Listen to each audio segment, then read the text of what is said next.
Hi Pat, thank you very much for taking part in this Q&A today. We've asked members of Formula One FanVoice to submit their questions for you, and we received over 1,500 questions, so a lot of information that people are after. We've reduced that down to a select list from fans all over the world. I'm glad of that. I don't think I could answer 1,500. We'll aim for about 36 or so over the next 40 minutes, and yeah, really looking forward to hearing what you have to say. So first of all, starting out with kind of looking at your early life and career, the first question that we have, which is from Martin in the Netherlands, is he wanted to know, when you were young, who was your hero and your favourite F1 team? Well, I guess that I grew up in the east of England, in Norfolk, actually looking straight out towards Holland, I guess. And therefore, I liked Lotus, you know, that was my favourite team. And Jim Clark was the guy when I was a kid who was the driver of the day. And we'll probably come back to him again, but I'd say Jim Clark in the Lotus was definitely my favourite when I was a kid. Mm-hmm. And a question from Andrew in Australia. When did you first decide that you wanted to be in Formula One?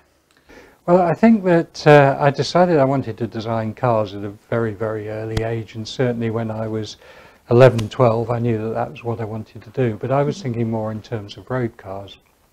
And then on Good Friday 1967, I went to a race at Snetterton, first race of a new Formula 2. I'd been to races a lot because my father used to take me. I always loved it, but on that day I saw drivers, you know, like Brabham and Surtees and Stewart and Rindt, and I just thought, wow, this is absolutely fantastic. I'd love to do it.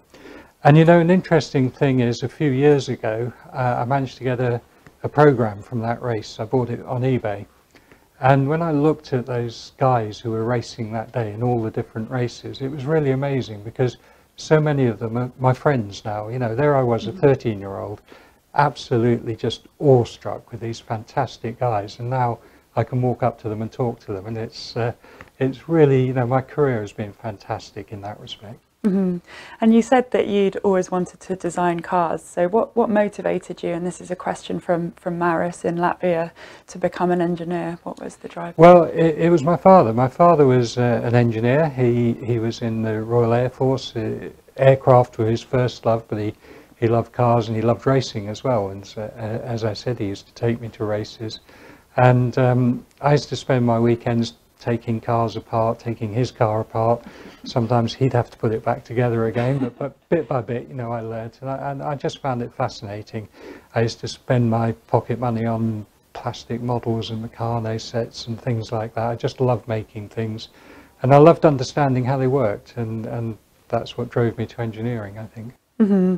And Divya in India asked if you ever considered getting behind the wheel and having a go yourself. Yeah, I did. I'd love to. I love driving. You know, it's a hobby. But I think I figured out at an early age you could either spend a fortune going racing or try and earn some money going racing. And I decided on the latter might be a better idea. And I'm not sure I had the talent anyway.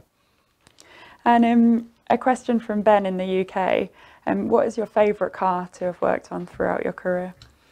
Well, there are a number, you know. Some maybe not so obvious. I mean, in my early career when I was designing sort of production racing cars, I had some lovely cars then when I worked for Royale, you know, incredibly successful days. We set records for the number of races we won in sort of British national championships and things like that. Moving into Formula One, one that might surprise people was at Tolman, the TG185. Wasn't a very successful car. I think its main claim to fame was pole position at Nürburgring that year. But it was just one of those cars that it just responded to everything you did with it. It really was a nice car. But the ultimate answer, I guess, is I loved it when we had the era of active suspension, four-wheel steer, and all the automatic control systems on the cars. So that was the Benetton, it was the B193, and overall that was my favourite car. Yeah.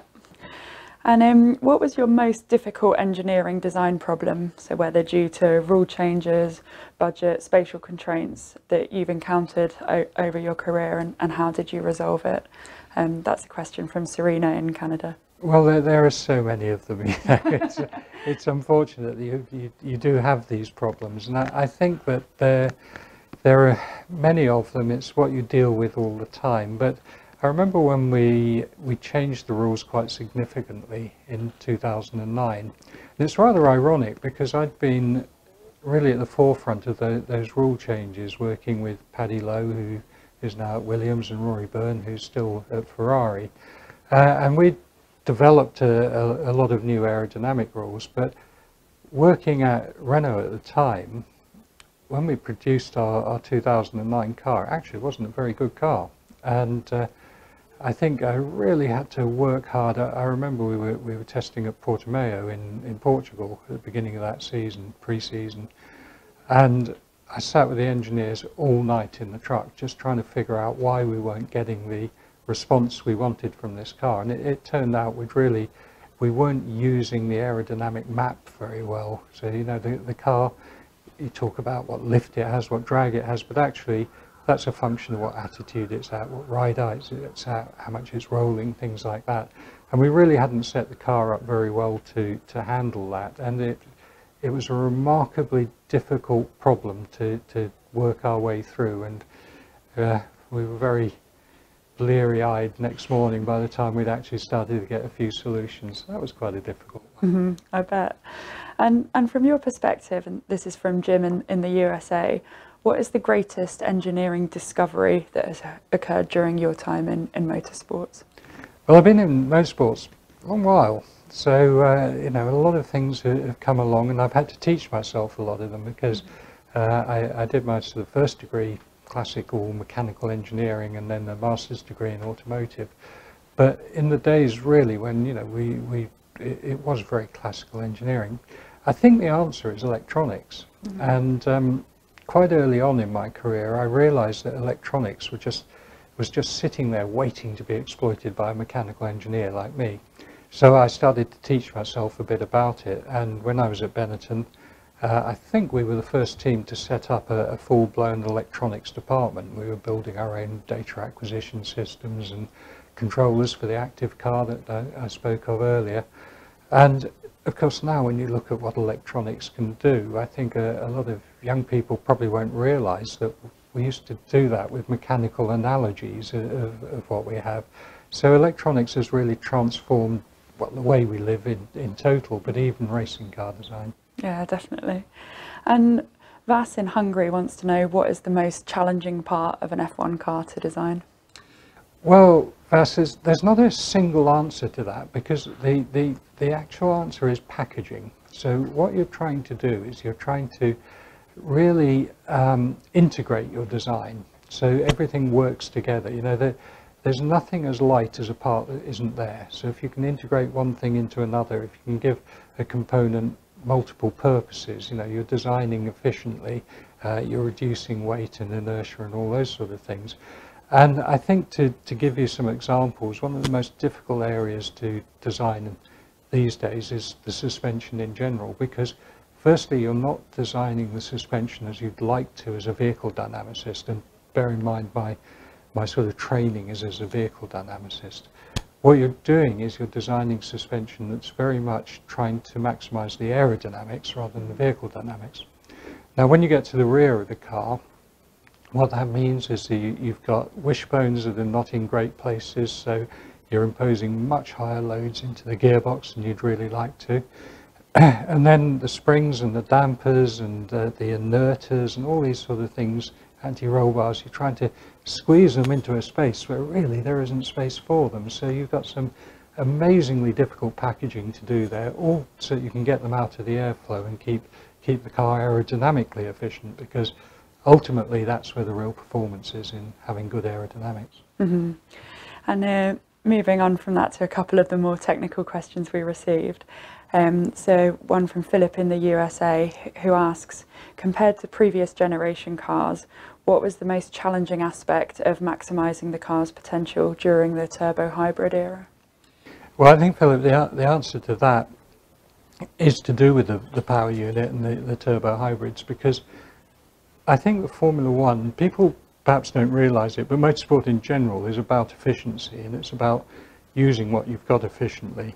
And while there's a lot of focus now, for example, on the fuel load and the fuel consumption of the current cars, it's something we always worried about, because you never wanted to carry a gram of fuel more than you had to. You know, if you finished the race and there was still fuel in the tank, you got it wrong. So the real thing that we were trying to do in 2014 when these new power units came along was we now had to really work on energy management. We had an amount of fuel in the car for the race, 100 kilograms. Each kilogram of that fuel produces 47 megajoules of energy, and we had to use that as best we could. We had to recover as much of the wasted energy from that 47 megajoules that we sent through the exhaust and things like that. And we had to use it in a very efficient way. And really the power unit manufacturers did a fabulous job on this. You know, they're incredibly efficient engines, incredibly sophisticated energy management on them, and it really was a challenge.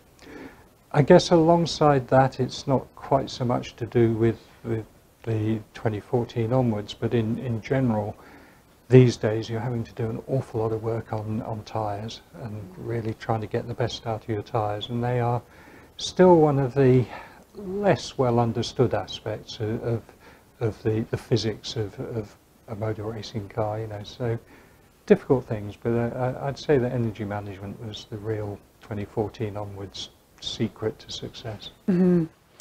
And Andre from Ireland is asking, have you considered removing front and rear wings entirely and regaining the downforce utilising the rest of the car elements? Well, Andre, I wish it was as simple as that. If you remember, I guess, you know, probably in the early parts of my career, the cars were running with a lot of the downforce generated underneath the car, sometimes without front wings, and sometimes very small front wings that we used more for trim, and actually not much of a rear wing. And a lot of people think, well, okay, they were great cars, they could follow each other, but it's not actually necessarily true. And in fact, we're doing a lot of research into that at the moment with a view to producing a 2021 car that really can race together. And one of the secrets that we found, and I think we've known it for a little while, but we've proven it now, is actually you need a rear wing to sort of pick up the wake, all the dirty air that's behind the car, and lift it up over the following car. So it's actually quite important to have a rear wing on there. Once you've got the rear wing on there, you've got a lot of load that's sort of a long way out from the back of the car, so you need to balance it with something at the front. So I don't think that eliminating front and rear wings is actually the right thing to do. There are lots of other aspects to it. You know, we want cars that do work in turbulent air, even if we're trying to reduce that very turbulence. But I think I've got a lot of clever guys working on that now, and we've been working on it for a while, and we continue to work on it. It's not something that can be done in short term, but yeah, we started a while ago, and we really hope that for 2021 we can provide a significant difference without the cars looking completely different to the way they do today. Mm-hmm. And you know, talk there about the 2021 car, but Lachlan from Australia is asking if you had the opportunity to take any car from F1 history for a spin, what would you choose? I always like, you know, the best around there. So at the moment, it's the Mercedes W09, but the W10, the 2019 car, I guess would be even better. But yeah, I'd love to drive one of those. I think I'd be really rubbish at driving it, but one of the fantastic things with the power units that we've got now is they've actually got a lot of torque, and I suspect in that respect, even though they're immensely powerful, they're probably actually a little bit easier to drive than, say, the V8s were, which had a very lumpy sort of power curve, and it could catch you out. You know, you could spin the rear wheels when you weren't expecting it.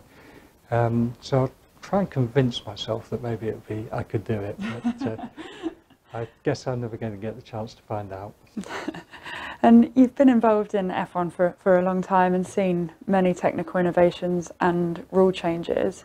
Robert from the UK would like to know what you think the best technical innovation or rule change has been for the sport. Well, I think technical innovation, I'd have to go back to what I was saying about my favourite car. You know, the early 90s, when we had an awful lot of control in the cars, didn't necessarily make for the best racing. You know, Williams were very, very dominant then, as dominant as Mercedes are now. But I did love what we were doing as an engineer, not necessarily as someone now, as I hope, a bit of a guardian of the sport, but as an engineer, I loved those sort of innovations.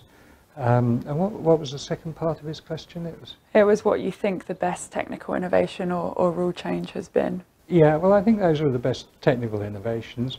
And then, and this may seem rather contrary, but probably the best rule change was actually getting rid of all of that. Mm-hmm. Because if you imagine where we'd be now if we'd continued with those immensely technical cars, firstly, they would cost an absolute fortune. Secondly, I think we'd be cornering at 6, 7, 8G. You know, it'd be difficult for the drivers to even cope with it, and the racing would be very processional. So, a bit of a dichotomy there, isn't there? They were lovely cars, but actually, it's better that they've gone. Mm-hmm. We received a lot of questions about Formula One drivers and for your views on them.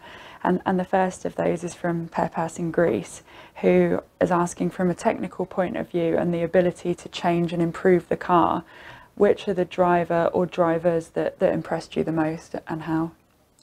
Well, I think, you know, throughout my career, I've been really lucky. I've worked with some great drivers. You know, I worked with Ayrton in his early days, with Michael Schumacher, with Fernando Alonso, with Nelson Piquet, with lots of really, really good drivers. But without a doubt, in my mind, the best guy I worked with was Michael Schumacher.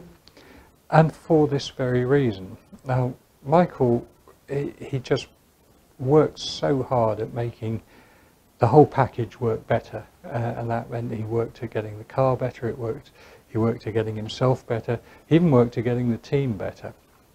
And really, to answer the question, I think one of the things I really liked was that we'd practice on Friday and Saturday in those days, and we'd qualify as well. And then we used to have a warm-up on Sunday morning, which was a half-hour session well before the race, where, you know, you just made sure everything was working before you went into the race. Now, the way Michael approached his weekend with me, I was his race engineer when we won those first two championships, or his first two championships, was that we would work all the way through the weekend, just trying to improve the car, improve the car, improve the car. We didn't have parc fermé, so, you know, we were at liberty to change anything on the car right through the weekend. And all the way up to the end of qualifying, we were trying little tweaks. You know, should we change a spring here? Should we move the roll bar a bit here? Should we add a bit of front wing? All the time we were doing these sort of things until we got to Sunday morning. And then on Sunday morning, Michael's attitude was, right, we've done as much as we can with the car now. Now it's up to me to try and get the best out of it. So he'd go out for his half hour on Sunday morning, and he'd try different lines, he'd try different gears through the corners, he'd try different approaches to everything he was doing. He'd learn how to conserve his tyres a little bit, when to push them, when to hold back on them, and everything like that. And that was a very, very intelligent attitude, and it was a great way to go racing. And of course, 94, 95, you know, it really brought us a huge amount of success. Mm-hmm. And Andrew from the USA had asked us what it was like for you working with Michael Schumacher, so I think you've yeah, a little bit there. I think so. I mean, without a doubt, best driver I've worked with in so many ways, but not just as a driver. He still is a really, really great person. You know, he mixed with the team, he worked with the team was important to him. When we were off duty, we had a lot of fun. You know, it was just, without a doubt, the best driver I worked with by a long, long way, and I've worked with some good ones. Mm-hmm. And which driver do you most regret never working with, which is a question from Rupert in the UK? I think the answer is probably Alan Prost. Mm-hmm. I like intelligent drivers. I like drivers, you know, who really think about what they're doing, who can work with their engineers. I don't want a driver who isn't an engineer or thinks he's an engineer, because that simply doesn't work. But everything I know about Alain, I mean, they called him the professor, didn't they? And I think that's probably why I wish that I had worked with him. I think it would have been a great combination. Mm-hmm. And Christopher in the UK has asked two questions in one here, so I'll split them out. And the first is, if you could take one driver from the past generations to compete on the 2019 grid to see how they got on, who would that be? Well, I said earlier my favourite driver, you know, as I was growing up, was Jim Clark. I think, you know, he was a guy with enormous natural ability. And you have to remember, you know, what's required of a driver changes.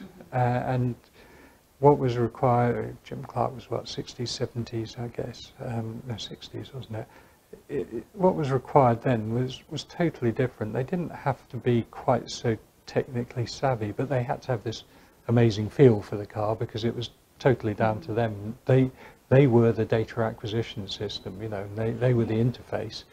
And I'd love to see how someone like him, who was such a natural driver, would get on with the cars of today. I suspect very well, but it'd be great to see.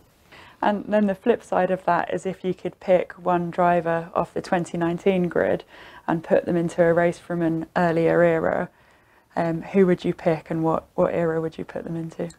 I'd pick Sebastian Vettel, and I think I'd pick Seb because he actually has an interest in cars. You know, a lot of these guys, they love their racing and they do it, but Seb's actually, he's got a great interest in these things. I remember actually at Silverstone when he was it was his first year in Toro Rosso, I think, and there was some old saloon cars, you know, Mustangs and things like that racing. They were all parked in the pit lane, and I was just wandering along having a look at them, and I sort of had my head underneath one. As I looked across, there was Sebastian looking from the other side. And I thought, yeah, okay, here's a guy who likes his cars as well. So I'd like to put him in one. And now, what era? Gosh, a Lotus 79 or something like that, you know, something with a lot of grip and a lot of aerodynamics. Or maybe I should take it even further back and say, what about a car with no aerodynamics? See how he gets on with that. Because I suspect he's quite a natural driver as well. I suspect so too. And Thomas from Germany has asked, if you could build your F1 dream team, what would it look like in terms of drivers, chassis and engine? And that's past and present. What package would you take? Gosh, that's a difficult one, Thomas, because yeah, you know, there have been so many good times, good eras. So let's have a couple of drivers first. I said Schumacher was my favourite driver, so he's got to be one. And I said that Prost was the driver who I wish I had worked with, so he's the other one. Then the car. Well, there have been lots of periods of domination. There have been lots of periods where, you know, you've had a great car, but I guess the McLaren MP44, the Honda engine car that Prost and Senna won 15 out of 16 races or something like that. I guess that's got to be the car. So there's my dream team. And Gary from the UK has asked, which era of Formula One do you think has been the most exciting in the history of the sport? Well, Gary, you got your tense wrong there, because the answer is 2021, and it hasn't happened yet. So the next set of questions is relating to Formula One now. And the first is from Federico in Italy, who would like to know, which technical rule would you change or eliminate? Oh, Federico, you put me on the spot now, haven't you? What would I like to eliminate? Well, I think that, can I give a general answer rather than pick out one specific rule? I think that one of the problems is that we're really just getting into too much sort of incremental change now, too much detail. And what that's doing is it's tending to favour the teams with a lot of money. You can put a lot of people onto looking at these very, very small improvements, which when they add together, they make all the difference. So rather than say, here's the rule I get rid of, what I'd love to see is a little bit of simplification, a little bit more jeopardy coming into Formula One. You know, I would love to have a season where the best man won, of course, and the best team won, but perhaps something that was a bit more like football, where at the end of the season you know who's going to win the league, it's going to be the best team. But along the way they're going to have some surprises. And I wish we could get Formula One like that. You know, I wish that if we take last year, of course, you know, Lewis deserved to win, Mercedes deserved to win, and that's what should have happened. But wouldn't it have been fantastic if we'd had 5 different winners as well, alongside all of that? So I haven't answered your question directly, but I think it gives a flavour for the sort of thinking that we have here in Formula One. Mm-hmm. And Jasmine from the USA has asked, what is one safety feature that you think should be added to F1 cars? I think, Jasmine, that on road cars these days there's a lot of situational awareness being added. So, you know, the car will bleep and tell you if someone's overtaking you fast, or if you're approaching a stationary car in front, it'll put the brakes on and things like that. Now, I'm not suggesting that we aid the drivers in that way, but sort of when I think of some of the accidents that have happened, not in Formula One, but I'm thinking of things like Billy Munger in Formula 4, I think it would be great if we had something that just gave you an alert that you were in close proximity with another car. It's a very, very easy thing to do these days. And I mean, my aerodynamics head says get rid of mirrors and put cameras and the screen on, and use this sort of situational awareness software to make sure you got the right image on the screen, so you know if there's someone on your left or on your right, you don't move the wrong way. Because some of these wheel-to-wheel accidents are quite scary. In Formula One, we've been very lucky; they haven't led to huge accidents or serious consequences of the accidents. But if you think back to Webber in Valencia, you know, that accident could have been avoided if there'd been awareness of where the cars were, and the consequences of it could have been much more serious than they actually were. So I think that's my answer. And Tom from the USA has sent a question that is, seeing that you used to work for Williams very closely, what do you recommend Williams do in order to improve and move up the field? Well, Tom, they were pretty successful when I was there, so maybe they should employ me again, but I'm enjoying my job far too much. It's really difficult. You know, Williams are an independent team. They're quite unique in many ways, you know, of retaining that independence, doing a lot of the manufacturing themselves.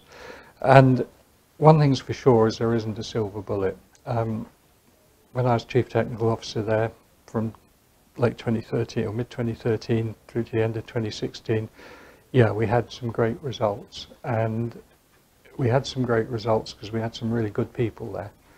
And I think that they'd lost their way a little bit, and I think I was able to contribute in trying to bring just a little bit of procedure into things. And I guess the first thing I'd ask is, have they lost that? Does that need to come back? But everyone wants to see Williams do well. You know, it's particularly the Brits, yeah. Of course. And but we want to see the midfield teams move up. You know, someone's got to be at the front, someone's got to be at the back. But providing it's not by large amounts, then we're going to see this churn. You know, we're going to see the teams coming up. I started off in Formula One with Tolman team in 1981. We just couldn't really even qualify for a race. We weren't getting through pre-qualifying most of the time. We qualified for 2 races that year, I think. Maybe it was even 1. It was a long gone memory. But that team basically was the team that moved on to win the championship in 94, 95, and the nucleus of that team won it again in 2005, 2006. So one should never write off the people at the back. One should give them the opportunity to move on up. Mm-hmm. And we've got a question now from August in Spain, who's asking whether Formula One needs to do more to care about pollution and the environment. Oh, absolutely. This is a subject dear to my heart. It really is. The answer is that we do. We do an awful lot. What we're not very good at is telling the world about it. Now, just to give you an example, any engineering student will have learnt at college that for the energy you have in your fuel in your engine, only about 30% of it is used, and the rest goes into heat losses and lost in the exhaust and things like that. And this was true for years and years and years. But in motorsport, we're always looking for efficiency. I said it earlier, and I really mean it, because that is the way to success. So using your energy efficiently, building an efficient structure that's light and low inertia and all these sort of things, they really matter. So recently, in 2014, we introduced a new power unit. That is now running at 50% efficiency. So we've moved in just a few years from 30% to 50%. I see no reason why we can't get to 60% with where we are currently. But then there's lots more we can do. I mean, a particular thing I'm interested in at the moment is low carbon fuels. You know, liquid hydrocarbons are going to be with us for a long while. You know, anyone who thinks we're going to go into an electric vehicle society in the next 10, 15 years is wrong. We're not. Of course, there's going to be electrification, and there will be some battery electric vehicles. There'll be an awful lot of hybrids, and that's what we're racing. We're racing hybrids. But of course, hybrids have to have an engine with them, an internal combustion engine. And I think it's our role in Formula One to look at how we move that forward. Lots of things we can do to improve the efficiency. I really believe 60% thermal efficiency is a target we can get to. But I think we can do more than that, because I think we can introduce synthetic low carbon fuels and we can really make a difference. And this is a problem that's going to be with society, particularly in urban areas, for a long, long while to come. So we have a duty to really try and help society along in that way. Mm-hmm. And this is a very broad question I've got here from Bart in the Netherlands, who has asked, where do you see F1 going in the next 10 years? I think, Bart, that I don't think we'll see fundamental changes. You know, we want a single-seater, open-wheel racing series. We want it to be a series that travels all over the world, is annual. You know, it's not like a 4-year cycle or anything like that. But I think that what we need to change is we need to put entertainment at the top of our list. And I think in all the time I've been in Formula One, it's suffered from this sort of trichotomy. It doesn't know whether it's a business, it doesn't know whether it's a sport, it doesn't know whether it's a technology base, it doesn't really know what it is. I think with the new management of Formula One, when Liberty took over, I think they said, you know, we want to entertain people, and I think that's fantastic. I think that's what sport should be about. So I think the answer is, over the next few years, we're going to see more and more emphasis on entertainment.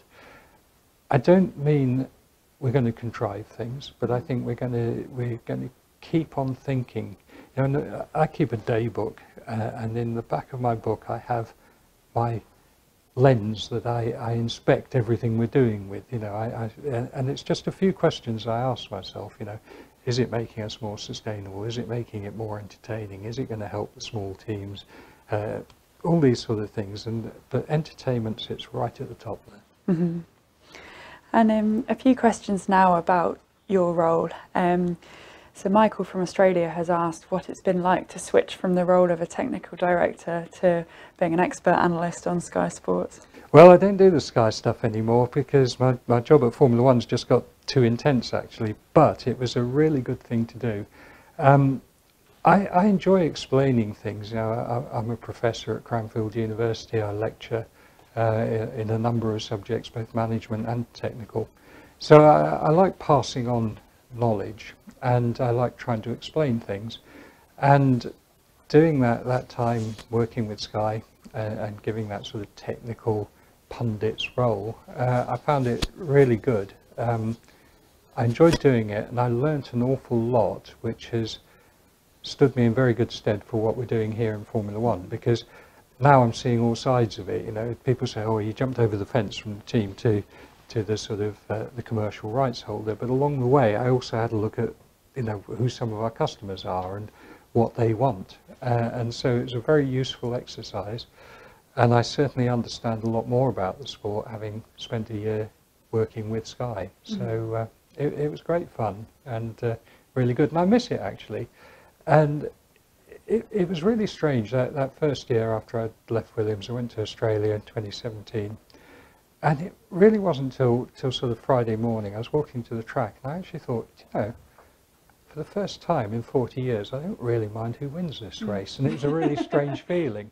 And then the other thing that really surprised me was going live on television. You know, the adrenaline was flowing. Just like it did when we were going racing or qualifying. You know, it was really, wow, you know, I've got to stand here and I've got to perform, and it's a good feeling. So a different perspective on the sport. Absolutely different. And thinking about your role now, and this is a question from Max in Germany, he's asking, what's the one thing that you love most about your job? Well, Max, I think actually if you look at a biography that appears in several places, you'll see that I put down one of my hobbies as knowledge acquisition. And that may sound a bit grand, but what I love doing is I love learning and I love being creative. And I think that, you know, when you're working as technical director or chief technical officer in a Formula One team, it's an incredibly intense thing. You are learning, there's no doubt about it, because the technology is moving and you have to keep up with it. But it's very, very hard to be creative. You know, you're a man management exercise. You know, you've got a lot of people working for you and you have to keep everything together. I often liken it to being a conductor or an orchestra. You have to know a little bit about each instrument, but you can't play it as well as the virtuosos who are down there in the pit. But what you have to do is you have to wave the baton and you have to make sure that all those sounds become music, because they can very easily turn into sounds again. So you don't get that chance to be creative. And what I love now about what I'm doing is that I'm being creative again. And we're really, you know, as we look to 2021, we're trying to be creative in so many areas. And it's really is a wonderful job. Mm-hmm. And Nick from the UK has asked, what is your proudest moment or achievement in F1? Well, been 7 World Championships, so it's got to be, I think, probably 95 Constructors' Championship, I would say. You know, 94 was, there was so much controversy over the whole season. So many terrible things happened, you know, with Ayrton's death, and it wasn't a great year. And we won the championship in 94, and we were very dominant. But there were lots of things I didn't like about it. But 95, to come back after all of that and to do it again, yeah, I enjoyed that. Mm-hmm. And I've got 5 questions now that we'll do as a bit of a quick fire round to put you on the spot. The first is, do you think Lewis will beat Michael's record of 7 championships? Yes, I do. I think he's got every reason to do it. He's, you know, circumstance is important in Formula One because it is a team sport and it's a lot about the car. You know, we've seen that with Fernando, haven't we? Just wrong place, wrong time ever since he left Renault. Lewis is in a good place. I think Mercedes is going to be challenged in the next few years, but he's in the right place. He's young enough, he's good enough, he can do it. Mm-hmm. And what current driver do you think has the potential to be a future world champion? Wow. Okay, I'll give you a slightly off-the-wall answer. Watching George Russell in Formula 2, I've been really impressed with him. Mm-hmm. I've seen him race really well in so many different circumstances, you know, leading at the front and controlling a race, coming through traffic, wet weather, dry weather. When things have gotten wrong, you know, he's kept at it. I've got a feeling he might be a guy to watch. One to watch, we heard it here first. Mm-hmm. And who do you think will be the biggest surprise this year? Well, by definition, it can't be a surprise if I know who it is. We're asking you to guess. I tell you what, this is a really interesting year, isn't it? Because there are so many things to look at. We haven't had a huge rip-up of the rules or anything. Okay, the front wings have been a lot of work for the teams and what have you, but probably not enough that we're going to see a real change in the pecking order. So what are the interesting things? Things like Ricciardo going to Renault. Renault, when's their investment going to come good? Leclerc, how's he going to be against Vettel? You know, will Williams and McLaren be back? There's so many questions to be answered. Red Bull and Honda, you know, wow. I just think, I think this year's going to be mega. Full of surprises. Absolutely. And what's your favourite F1 circuit? Two answers to that, actually. I think as a circuit, as a place to drive, a place to exercise the cars, it's Suzuka. I think it's wonderful. Silverstone's close behind, but Suzuka is a fabulous circuit. It's so technically demanding. But actually, in terms of going to a race and everything, I love Melbourne. I love the city. I love, you know, the start of the season. You're blowing the cobwebs out. You're full of expectation. It's great. Unfortunately, we don't always have a great race there. But it's a lovely place to start the year off, and the start of the season is such an exciting time. Mm-hmm. And what car do you drive personally? Well, I got a few cars. My everyday drive is a Mercedes E63S, 612 horsepower, so it's a pretty quick car. I've got a Range Rover for the dog, and I've got an old Ferrari 355 that I love playing with in the summer. Nice.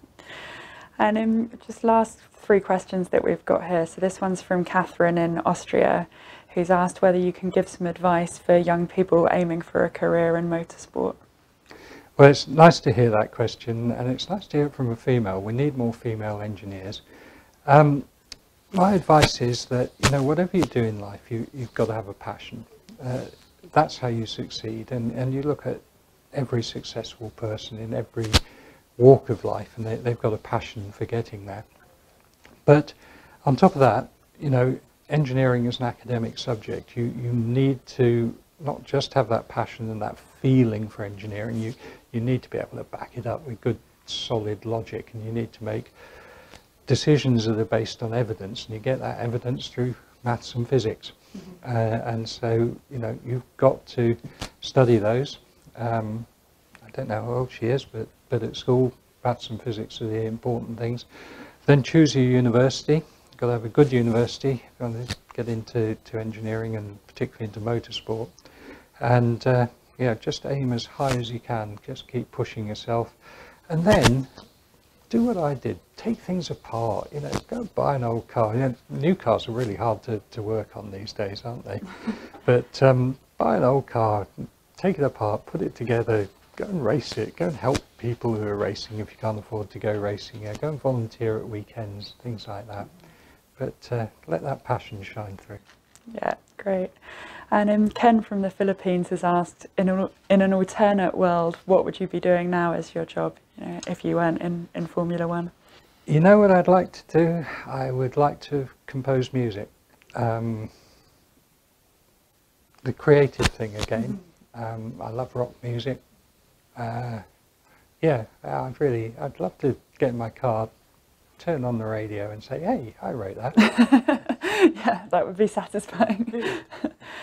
And last but by no means least then, this is a question from Tracy in the UK, who would like to know if you still use your rare, lesser spotted Benetton briefcase. Yeah, the Benetton briefcases were well... No, the briefcase is long gone, but Tracy, you may be amazed to know that I've still got some Benetton travel shirts, which are probably about 20 years old now, which shows how good Benetton clothing was. So they still make an appearance from time to time? Yeah, not very often these days.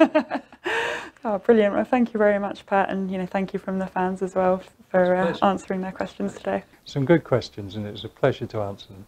Great. Thank you.